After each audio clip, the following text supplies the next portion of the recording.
Dr. Alara Chen stood before her team, excitement gleaming in her eyes. "Today, we make history," she announced, her voice steady despite her racing heart. "Project Synesthesia will take us beyond the limits of human perception." The lab hummed with anticipation as 5 volunteers prepared for the experiment. Each wore a sleek, silver headset, the culmination of years of research into sensory augmentation. "Remember," Alara cautioned, "these devices will heighten your existing senses and potentially unlock new ones. Stay focused on the task, exploring the quantum realm." As the team activated their headsets, the world around them transformed. Colors became sounds, sounds became textures, and the air itself seemed to pulse with newfound energy.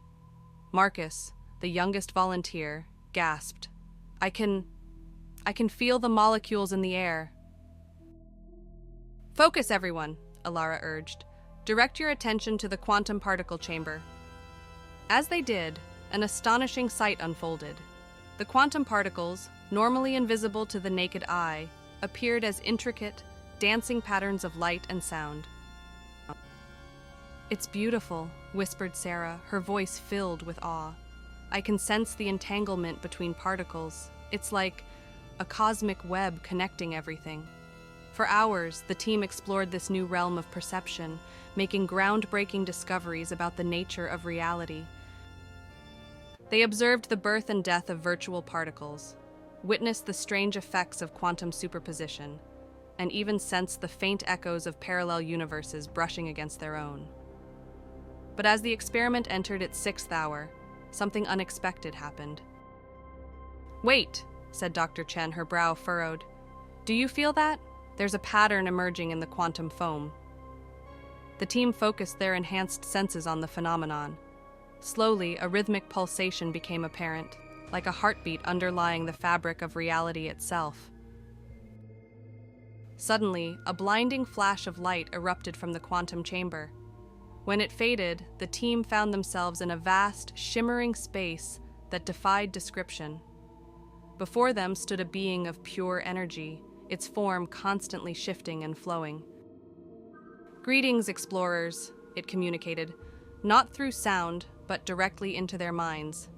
"We have been waiting for eons for a species to evolve the ability to perceive us." Stunned silence fell over the team. Finally, Dr. Chen found her voice. What are you?" "We are the custodians," the being replied. "What you might call the consciousness of the universe itself. Your experiment has not merely enhanced your senses, it has attuned you to the fundamental awareness that permeates all of existence." The implications were staggering.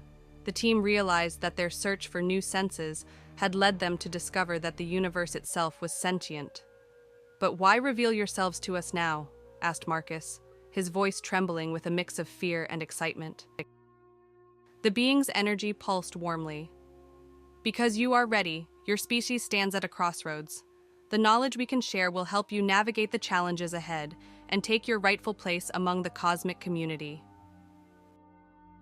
As the custodian began to unveil the secrets of the universe, the team realized that their experiment had not only revolutionized science, it had changed the course of human history forever.